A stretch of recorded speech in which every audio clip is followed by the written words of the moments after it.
লড়াই দিয়ে ঘরের মাঠে পরাজিত ইস্ট বেঙ্গল।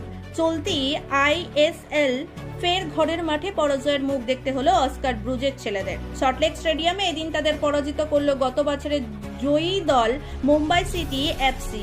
ম্যাচের ফলাফল 2-3। এদিন মুম্বাইকে কড়া টক্কর দেওয়ার সত্ত্বেও ম্যাচ নিজেদের দখলে করতে সফল হলো না তারা।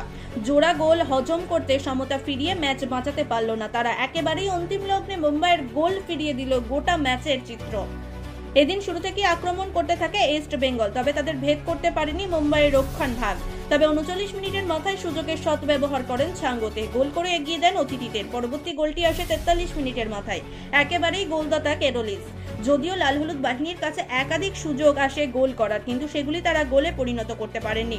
ফলে প্রথম ধার্যে শেষ হয় 0-2 গোলে। দ্বিতীয় ধার্যে একই ভাগে আক্রমণ করতে থাকে ইস্ট বেঙ্গল, যা চাপ বাড়ায় মুম্বাইয়ের রক্ষণ ভাগের ওপর। তবে 66 মিনিটের মাথায় পুনরায় আত্মঘাতী গোল এগিয়ে দেয় ইস্ট বেঙ্গলকে। 83 মিনিটের মাথায় ফের গোল করে তারা। একেবারেই গোলটি আসে লালন সংজ্ঞার মাধ্যমে। এরপরেও আক্রমণ অব্যাহত রাখে তারা। তবে 87 মিনিটের মাথায় ফের পাল্টে যায় চিত্র। দলের তৃতীয় এবং নিজের দ্বিতীয় গোলটি করেন কেরোলিস। এরপর আপ্রাণ চেষ্টা করেও ঘুরে দাঁড়াতে সফল হননি হোম টিম। অবশেষে একরাশ হতাশা নিয়ে 2-3 ফলাফলে মাঠ ছাড়ে তারা।